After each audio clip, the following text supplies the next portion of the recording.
આજે આપણે ગુજરાતી લાપસી બનાવીએ। આવી છૂટી બનાવી હોય તો પૂરો વિડીયો જુઓ। સામગ્રીમાં લોટ, પાણી, ગોળ લેવાનો છે। 3 વાટકી પાણી સામે 4 વાટકી લોટ લેવાનો, 1 વાટકી ગોળ। તમારા ઘરમાં ગળ્યું જેવું ખાતા હોય એ પ્રમાણે વધઘટ ગોળ કરી શકાય। લોટમાં તેલનું મોણ આપી દેવાનું, મુઠ્ઠી પડે એટલું મોણ દેવાનું। ગેસ પર પાણી અને ગોળ મિક્સ કરી ઉકાળી ગળણીથી ગાળી લેવાનું, કચરું હોય તો નીકળી જાય। ગેસ પર તપેલીમાં ગોળવાળું પાણી 2 થી 3 ચમચા તેલ ઉમેરી ઉકળે એટલે લોટ ઉમેરી દેવાનો।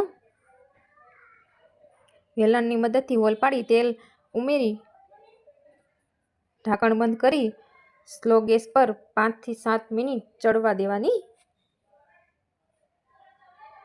આપણી લાપસી બફાઈ ગઈ છે। વેલણની મદદથી હલાવી દેવાની। હલાવવામાં વેલણનો જ ઉપયોગ કરવાનો।